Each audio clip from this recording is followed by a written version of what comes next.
Eric! Eric! Agad ako napalingon sa aking pinanggalingan. Meron din babaeng tumatawag sa akin at bakit nakakaramdam ako ng sakit habang naririnig ko siyang umiiyak ng malakas habang patuloy niya akong tinatawag. Huwag mo kong iwan. Mahal na mahal kita. Kailangan kita. Kailangan ka namin ng mga anak natin. Malakas na wika ng babae habang nakayakap siya sa isang katawan na nakahiga sa kama. Daddy! Daddy ko! Dad! Bumalik ka sa amin, Dad! Daddy! Sino ang mga batang ito na tumatawag sa akin?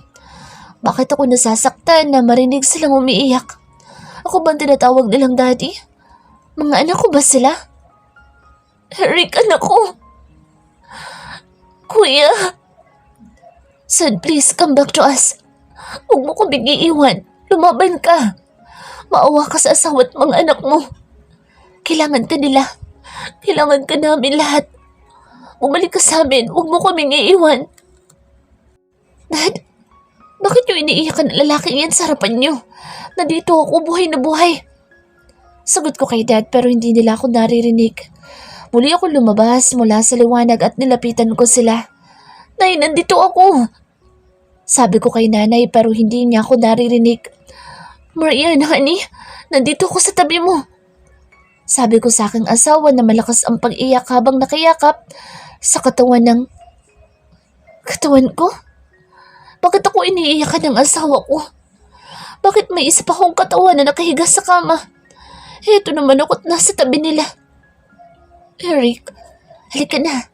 Alis na tayo. Pumasok ka na dito sa liwanag para hindi ka maiwan. Sumama ka na sa amin, anak ko. Muli ako napalingon dahil sa sinabi ni Mommy. Naghihintay sila ni Helen sa akin sa loob ng liwanag. Kailangan ko nang pumasok sa loob. Hahakbang na sana ako, ngunit muling sumigaw si Marian.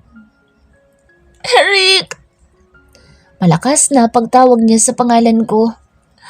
Daddy! Gising ka, Daddy!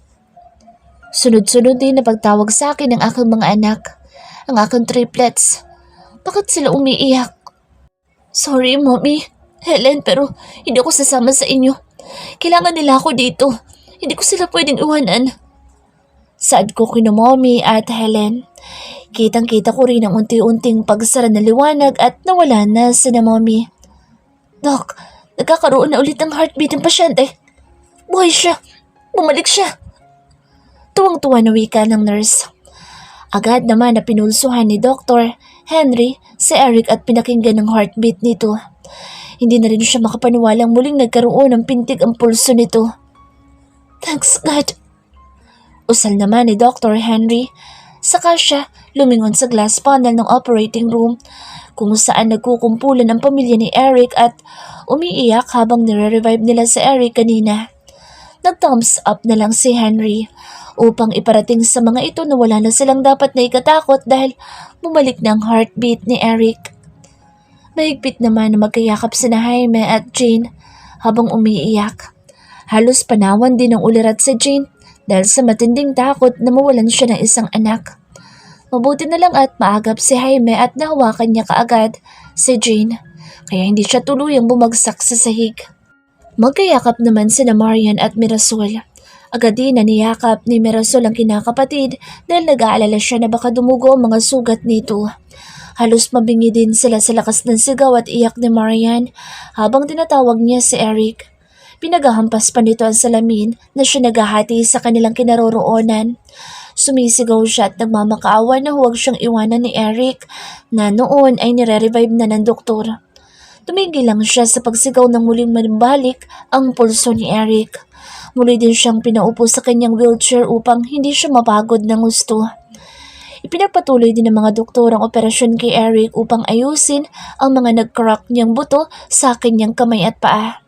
Lamog din ang laman nito kaya nagkaroon ng matinding trauma sa kanyang katawan na muntik na niyang ikamatay. Ngunit sa hindi malamang dahilan ay muling nagkaroon ng pulso si Eric. Matapos ang halos 5 minuto na nag-flat ang kanyang heartbeat sa monitor. Talaga nga yatang mahirap mamatay ang masamanda mo.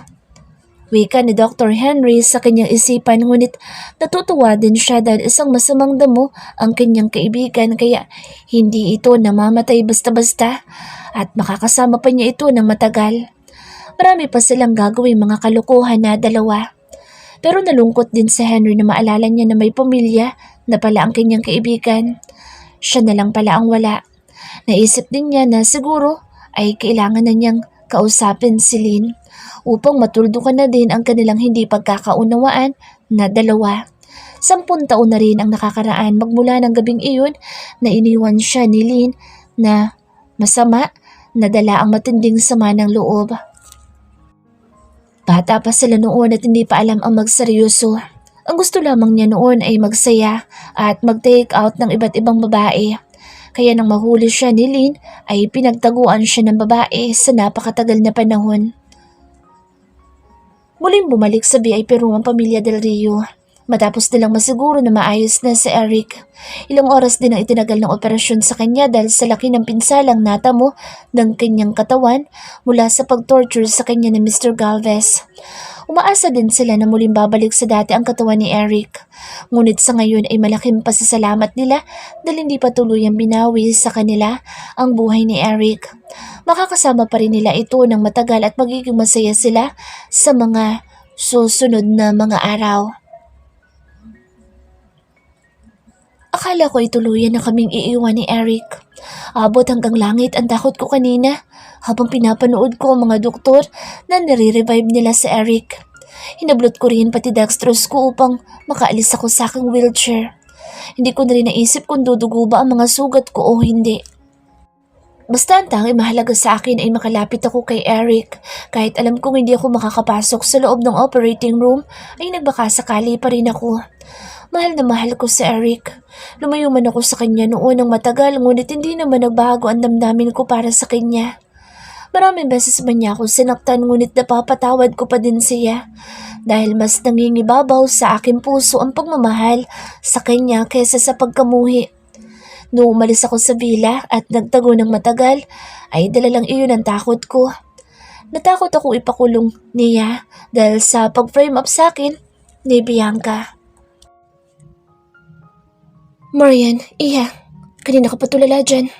Bakit parang ang layo na iniisip mo? Napalingon ako kay Nanay Jane dahil sa kanyang tanong kanina. Kanina pa daw ako tulala. Ganoon na ba katagal akong nag-iisip ng mga nakaraan ko? Nay, kayo po pala. Naalala ko lang po ang mga panahon na magkasama kami ni Eric. Nakakalungkot lang kasi dahil sa ganito na uwi ang lahat. Tugon ko kay nanay. Anak, alam ko maraming pagkukulang sa iyo ang anak ko. Nagpapasalamat ako dahil minamahal mo siya. Kahit napakaraming hirap ang ipinaranas niya sa iyo at sa mga apo ko. Pati kayo ng mga bata ay nadamay din sa kanyang pakikipaglaban. Wika sa akin ni Nanay Jane. Napakalungkot din ang kanyang mukha. Dahil sa awa sa akin at sa nangyari kay Eric. Nay, wala po kayong dapat na ihingi sa akin ng paumanhin. Walang may gusto na lahat ng ito. Pasalamat na lang po tayo dahil walang nawala sa amin. Mahirap man ang mga pinagdaanan namin pero nagpapasalamat pa rin ako dahil buhay kaming lahat. Magkakasama-sama pa rin po tayo ng matagal at makakabawi pa sa isa't isa. Ang tanging dasal ko na lamang ngayon ay mapabilis ang paggaling ni Eric para muli na namin siyang makasama ng mga bata. Nakangiting sagot ko kay Nanay Jane. Niyakap ko din siya at nagpasalamat ako sa kanya. Anak, ipapaalam sana namin sa iyo si Eric. Napag-usapan kasi namin ng daddy niyo na dalhin namin siya sa Amerika upang doon ipagamot. Mas magaling ka sa mga doktor doon at marami silang paraan doon upang muling ibalik ang mukha ni Eric. Kailangan niya sumailalim sa plastic surgery upang maibalik ang dati niyang mukha at katawan. Paalam sa akin ni nanay. Sa una hindi ako nakaimik dahil iniisip ko na magkakalayo na naman kami ni Eric pero tama si nanay. Dahil magagaling ang mga doktor sa Amerika, mas mapapabilis nga ang paggaling niya doon dahil kompleto na sila sa mga gamit doon. Sige po, Nay. Gawin niyo po ang nararapat para sa mabilis na paggaling ni Eric. Maghihintay kami ng mga bata sa kanya. Hihintayin namin ang araw na muli siya magbalik upang muli kami magkasama-sama bilang pamilya. Maghihintay ako. Sagot ko kay nanay. Kahit masakit sa akin na muli kami magkalayo ay hinayaan kong dalhin siya ng kanyang mga magulang sa Amerika. Uwi po muna kami ng mga anak ko sa island. Doon na lang po kami maghihintay kay Eric. Paalam ko rin kay nanay. Sige anak, ipapahatid na lang namin kayo sa private island ninyo. Aalagaan mo ang sarili mo doon ha. Huwag mo rin pababayaan ang mga apo ko na magpunta sa dagat ng walang kasama. Bilin pa sa akin ni nanay. Opo nay, tatandaan ko po ang mga biling niyo. Sagot ko sa kamuling niyakap si Nanay Jane.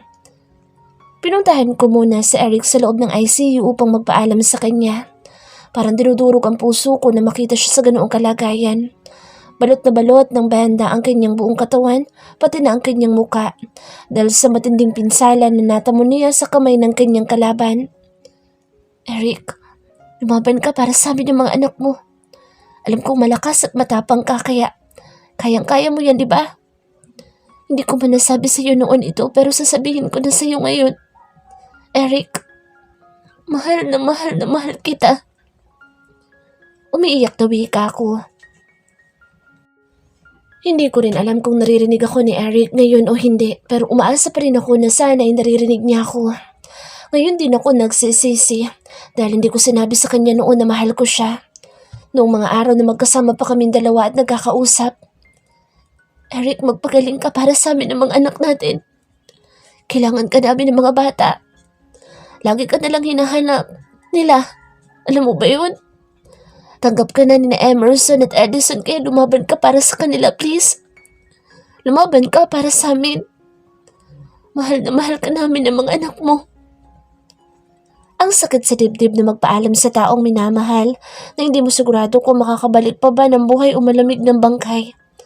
Ayoko mang isipin iyon pero hindi ko matanggal sa isipan ko ang matinding takot. Takot na baka hanggang doon na lamang talaga ang kwento ng aming pagmamahalan. Umalis sina Nanay Jane at Daddy Jaime ng bansa at kasama nila si Eric upang ipagamot siya sa Amerika. Naiwan kami ng mga anak ko sa ospital na umiiyak dahil muli na naman kami mawawalay kay Eric. Pati ang mga anak ko ay iyak nang isakay na nila sa ambulance ang daddy nila. Lalo na si Edison na bigla na lang naging bukang bibig ang daddy niya. Kinabukasan ay kami namang mag-iina ang umalis ng ospital. Si Kuya Samuel mismo ang naghatid sa amin sa island upang doon maghintay sa pagbabalik ni Eric. Nagpadala din ang mga Del Rio ng mga taong magbabantay sa amin ng mga anak ko. May nurse din na ipinasama sa Daddy Jaime sa amin upang maalagaan ako hanggang sa tuluyang gumaling ang mga sugat ko. Tuwing umaga ay nasa tabing dagat kami ng mga anak ko upang maglakad-lakad. Lagi din silang nakatingin sa langit at nag-aabang ng darating na helicopter dahil sa pag-aakala na susunduin kami kaagad ng daddy nila. Omi, bakit ang tagal ni daddy na sunduin tayo? Tanong sa akin ni Erickson. 3 araw pa lang kami dito sa island pero gusto na nilang sunduin na kaagad kami ng ama nila. Nasa Amerika pa kasi sila daddy, kuya. Kailangan pa niyang magamot doon kaya hindi muna siya makakauwi dito sa Pilipinas. Sagot ko kay Erickson. Mommy, malayo po bang Amerika? Tanong naman sa akin ni Emerson. Opo, Kuya Emerson. Malayong-malayo ang Amerika kaya hindi ka agad makakauwi dito ang daddy niyo. Mag-pray lang tayo lagi para mabilis gumaling si daddy. Sagot ko sa akin pangalawa sa triplets. Mommy, pwede ba natin puntahan si daddy doon sa Amerika? Gusto ko nang makita ang daddy ko, Mommy. Tanong din ni Edison. Hindi pwede, baby, kasi nasa ospital sa Amerika si daddy at nagpapagamot, kaya bawal kayo doon. Mommy, bakit sa Maynila pwede kami sa ospital ni daddy? Bakit sa Amerika hindi pwede? Muling tanong ni Erickson sa akin. Kuya, kay daddy ka sa ospital sa Maynila kaya pwede kayong pumasok doon at matulog. Pero sa Amerika, hindi na yun pag-aari ni daddy. Paliwanag ko sa akin panganay. Halos araw-araw na ganito ang mga tanong nila sa akin. Araw-araw din ay isa pa rin ang sagot ko sa kanila. Alam kong naiinip na sila dito sa island pero kailangan naming manatili dito upang maghintay sa pagbabalik ng kanilang daddy. Kung kailan yun ang hindi ko alam. Muli din ako nagbalik sa aking trabaho bilang manager ng hotel. Kailangan kong abalahin ang sarili ko upang hindi ako mainip sa paghihintay kay Eric. Nakatulong din ang pagtatrabaho ko upang malibang ako at hindi mag-isip. Ang triplets naman ay pinapatutor ko upang makapagpatuloy sila sa kanilang pag-aaral. Madalas pa rin silang nagtatanong sa akin kung kailan daw darating ang kanilang daddy. Malapit na rin ang kanilang 5 taong kaarawan at gusto nilang kasama ang kanilang ama. Pero hindi nangyari ang kahilingan nila dahil nagpapagaling pa lang sa Eric doon. Nagte-therapy din daw siya upang muling makalakad. Dumating naman sina Ate Mirasol at Kuya Reggie sa kaarawan ng triplets. Nagulat din ako dahil dala nila si Heidi na dumating sa island. Heidi, ikaw na ba yan? Ang laki-laki mo na at ang ganda-ganda mo. Tuwang-tuwa ako na muling makita si Heidi. Ang laki na niya at napakagandang bata. Mommy mo yan. Tawag sa akin ni Heidi. Kaya napaluha ako sa kagalakan. Tanggap ako ni Heidi na maging mommy niya. Hindi na tita ang tawag niya sa akin kundi mommy na. Anak ko. Sambit ko. Saka ko siya niyakap na mahigpit. Miss na miss ko na talaga ang batang inalagaan ko noon at pinalaki. Mommy, kailan kaya babalik ang daddy ko? Tanong sa akin ni Heidi. Hindi ko rin alam, sweetie. Pag-pray lang tayo na mabilis gumaling sa daddy para makabalik na siya sa atin. Tugon ko kay Heidi. I miss him na, mommy. Sabi pa niya habang nakayakap sa akin. I miss him too, sweetie. Masayang naipagdiwa ang kaarawan ng triplets kahit wala ang kanilang daddy. Hindi rin nakauwi si Nanay Jane at Daddy Jaime dahil sila nag-aalaga kay Eric sa Amerika. Dumating din sina Mike at Vanna kasama ang kanilang 3 anak. Ang bilis din nilang nakatatlo dahil sunod-sunod ang panganak ni Vanna sa kanilang mga supling. Si Dr. Henry naman ay nagpadala lang ng regalo para sa triplets. Umalis daw siya at sinundan silin sa London. Sabi ni Kuya Reggie, dumating din sina Mama at Papa. Si Kuya Samuel naman ay nagkukulong sa suite niya kasama ang asawa niya. Matagal din kasi siyang pinagtaguan ng asawa niya noon dahil sa mga ginawa sa kanya ni Kuya. Sino ba naman ang matutuwa na sapilitan kang bilhin sa pamilya mo upang maging asawa ng kinakatakutang mafia? 1 year later. Abala ako sa paghahanda para sa ika-6 na kaarawan ng aking triplets. Gusto nilang magkaroon ng malaking party kaya ipinahanda ko ang event hall ng hotel para doon ganapin ang party nila. Kakaiba din ang trip ng mga anak ko dahil mas gusto daw nila na maraming bulaklak sa paligid kaysa sa mga toys na una kong plano. Hinayaan ko na lang sila na mamili ng mga gusto nila. Sila naman ang magbe-birthday. Ilang araw din na inayos ng mga coordinator na kinuha ni Kuya para sa kaarawan ng triplets ang buong hotel. Ipinasara din ni Kuya ang buong resort. 2 weeks na hindi kami tumanggap ng bagong guest para daw sa paghahanda. Dati naman kasi na siya ang sumasagot ng birthday nila kaya hinayaan ko na lang din siya na ang manguha ng gusto niyang mag-decorate sa event hall. Mommy, ito daw ang isuot mo, sabi ni Daddy Samuel, para maganda ka daw tonight. Wika ni Erickson habang binubuksan nilang magkakapatid ang isang box na may lamang damit. Bakit naman ganyan kagandang ipasusuot niyo sa akin sa event ko lang naman tayo magpa-party? Ano to? Bakit parang damit pang kasal naman itong binili ng Daddy Samuel ninyo? Natatawang tanong ko habang tinititigan ko ang white gown na nasa loob ng kahon. May kasama pang white shoes at mga alahas na kasama ang damit na binili ni Kuya. Magbihis ka na kasi, Mommy, para makapunta na tayo sa party namin. Pangungulit sa akin ng triplets. Sige na, panalo na kayo. Magbibihis na po ako. Sagot-kot kinuha ko na lang ang damit na nasa loob ng box. Mommy, bilisan mo! Narinig ko pang sigaw ni Emerson. Nakabihis na kasi sila at kanina pa sila nakahanda. Samantalang ako heto at kailangan pa mag-ayos sa sarili. Para namang bumagay ang damit ko sa mukha ko. Mommy! Pasigaw na pagtawag sa akin ni Edison. Lalabas na, baby! Sagot ko habang naglalagay ako ng lipstick sa aking labi. Nagpahi din kasi ako ng konting makeup kaya natagalan ako dito sa loob ng closet ko. Itinaas ko rin ang mahaba at alun-alun kong buhok upang makita ang magandang style ng damit na suot ko. Nag-iwan lang ako ng ilang hibla ng aking buhok at medyo kinulot ko rin ito upang magandang tingnan. Isunuot ko rin ang mga alahas na bigay ni Kuya. Napakaganda ng white gold na necklace na bigay niya. May mga bato pa ito na palamuti. May katerno din itong hikaw na sobrang kumikinang. Kinuha ko rin ang isa kong purse na kulay puti at dito ko inilagay ang cellphone ko at facial tissue.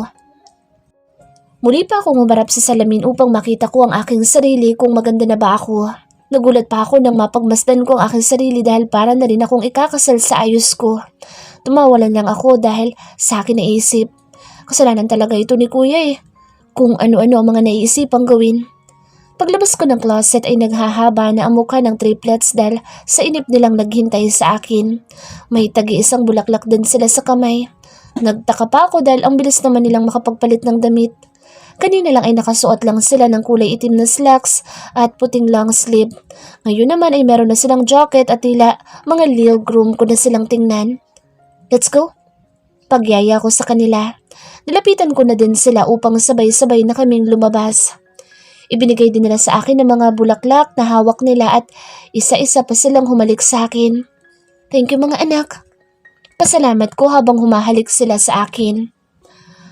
Matapos nila akong halikan ay hinila naman ako ni na Emerson at Edison. Palabas ng suite namin. Hila-hila ko ng dalawa kong anak habang nakasunod naman ang bunso. At paglabas namin sa may reception area ay nagulat naman ako dahil sa dami ng mga bulaklak na nakalagay sa paligid. Lahat din ng mga ito ay may nakalagay na pangalan ko. Anong meron dito at bakit napuno ng bulaklak ang buong reception area? Nagtatakang tanong ko. Kahit saan ko kasi ibali ang paningin ko ay puro bulaklak ang nakikita ko. Itinulak din ako ni Edison habang sina Erickson at Emerson naman ay hinihila pa rin ang kamay ko. Dinala ko ng aking mga anak sa pinakagitna. Sa kanila ako iniwanan. Wala din ako makitang tao sa paligid kaya nagtataka akong napalingon sa triplets na nagtakbuhang pabalik sa hallway na kung saan kami galing kanina. Lalo akong natigilan dahil biglang namatay ang mga ilaw at ang nakasindi lang ay ang nasa tapat ko.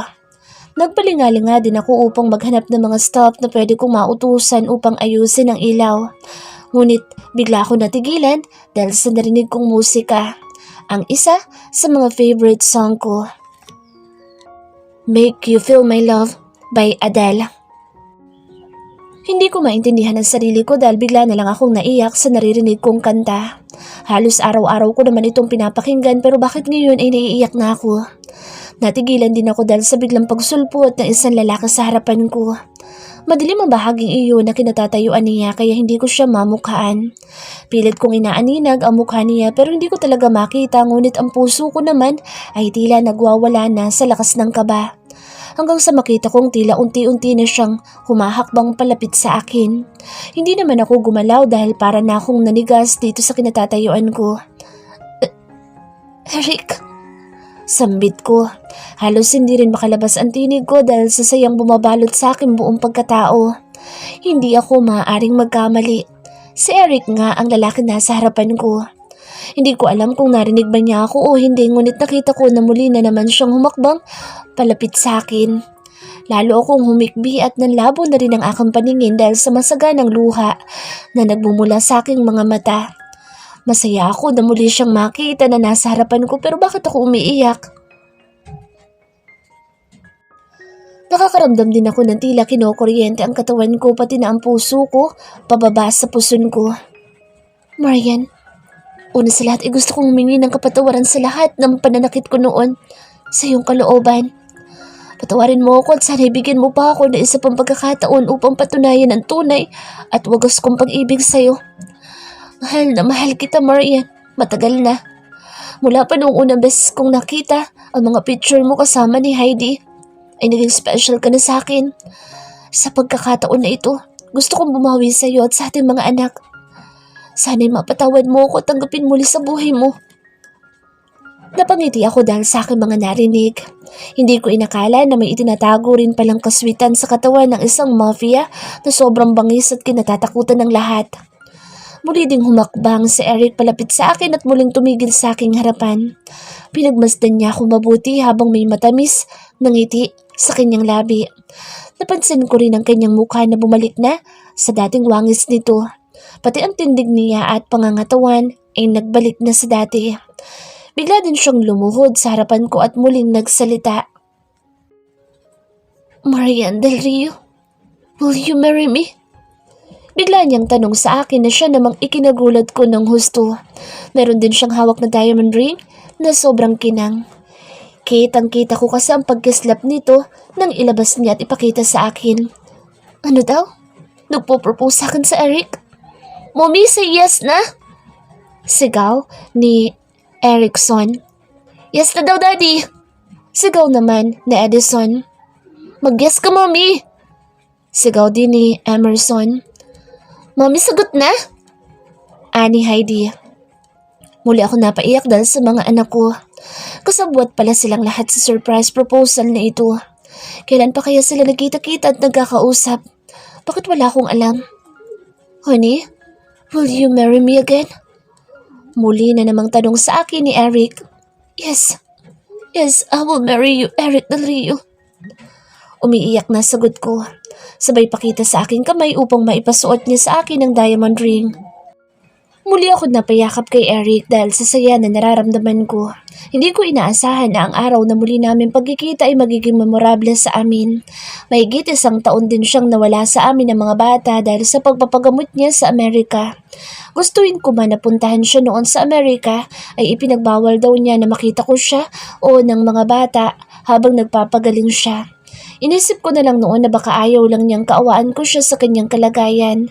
Ayaw niyang makita ko ang mga paghihirap niya habang nasa kalagitnaan siya ng kanyang therapy. Can we start?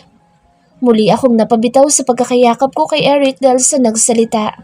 Nagulat ako dahil merong pari sa likuran namin na nakatayo. Yes, Father, please. Please proceed. Sagot ni Eric. Pinahi din niya ang luha sa pisngi ko, saka siyang ngumiti sa akin ng napakatamis. Pinaharap din niya ako kay Father upang pakinggan ito. Dear friends, we are gathered here today in the sight of God to witness the union of Marian Mendoza and Eric Del Rio in holy matrimony. This is a day of great celebration and reverence on which we come together before God to recognize and commemorate the sacred love and dedication shared between these two people. Marriage is a commitment in life where two people can find and bring out the very best in each other. It offers opportunities for sharing and growth that no other relationship can equal. Today, Marian and Eric proclaim their love to the world and we rejoice with and for them. In marriage, we give ourselves freely and generously into the hands of the one we love, and in doing so, each of us receives the loves and trust of the other as our most precious gift. Marian and Eric, as you embark on this journey together, may your love guide you to a future filled with peace, joy, and endless love. Hindi ko mapigil ang pagpatak ng luha ko habang nagsasalita si Father. Hindi pa rin ako makapaniwala na ikinakasal nga kaming dalawa ni Eric. Bakit ang bilis naman ng mga pangyayari? Akala ko kanina proposal lang. Bakit kinakasal na kami ngayon? May naglagay din ng cord at veil sa amin, simbolo ng aming pagiging isa. Kung ano-ano pang seremonyas ang ginawa sa amin hanggang sa muling magsalita si Father. Now comes the moment of decision. The heart of the ceremony. Marian, Eric, the vows that you are about to make are way to share your love and commitment to each other in your own words. Eric Del Rio, do you take Marian Mendoza to be your lawfully wedded wife? To live together in the covenant of marriage? Do you promise to love her, comfort her, honor and keep her in sickness and in health, and forsaking all others? Be faithful to her as long as you both shall live? Yes, I do. Mabilis na sagot ni Eric. Marian Mendoza, do you take Eric Del Rio to be your lawfully wedded husband? To live together in the covenant of marriage? Do you promise to love him, comfort him, honor and keep him in sickness and in health, and forsaking all others? Be faithful to him as long as you both shall live? Tanong din sa akin ni Father. Tumingin pa siya sa aking mga mata upang makita ang aking katapatan sa pagsagot sa kanyang katanungan. Yes, Father, I do. Sagot ko na tumatango pa ang ulo. Hindi rin ako makapaniwala na nangyayari ang lahat ng ito ngayon. Lumapit din sa amin ng mga anak namin dala ang wedding ring namin ni Eric. Tag-isa, sina Emerson at Edison, nang hawak na heart-shaped pillow at nasa ibabaw naman nito ang mga singsing. Si Erickson naman ang kumuha ng mga ito at ibinigay kay Father upang basbasan muna ang mga ito bago ipasuot sa amin. Si Eric ang unang kumuha ng ring at hinawakan niyang aking kamay. Bahagya din niyang ipinasok sa daliri ko ang singsing. Tinitigan niya muna ako sa aking mga mata bago nagsalita. Marian Mendoza, with this ring, I give you my heart. From this day forward, you will not walk alone. My heart will be your shelter, and my arms will be your home. I vow to love you, honor you, and cherish you, in sickness and in health, for richer or for poorer, for better or for worse, and forsaking all others, until death do us part. Pangako sa akin ni Eric. Tuluyan na din niyang ipinasuot sa akin daliri ang wedding ring. Ibinigay naman sa akin ni Father ang isa pang singsing upang ipasuot ko kay Eric. Kinuha ko ito, tinawakan ko rin ang kamay ni Eric at bahagya ko rin ipinasuot sa kanyang daliri ang ring at nagsalita. Eric Del Rio, with this ring, I give you my promise that from this day forward, you shall not walk alone. My heart will be your refuge, and my arms will be your sanctuary.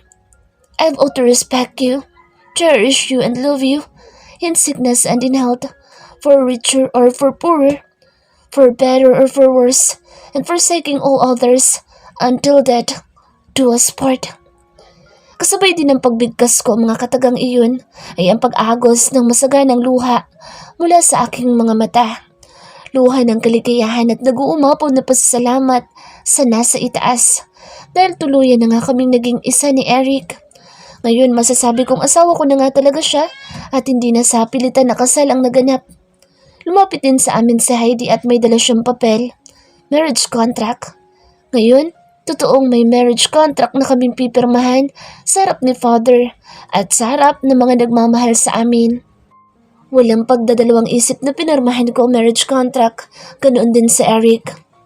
Eric and Marian, you have come here today of your own free will and in the presence of family and friends, have declared your love and commitment to each other.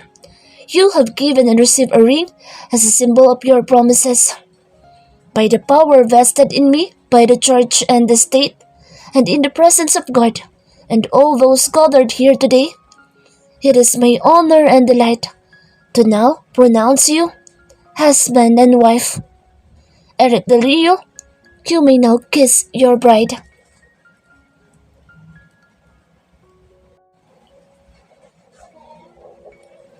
Salamat sa Diyos dahil binigyan pa niya ako ng panibagong buhay para makasama ko ang asawa ko at mga anak ko.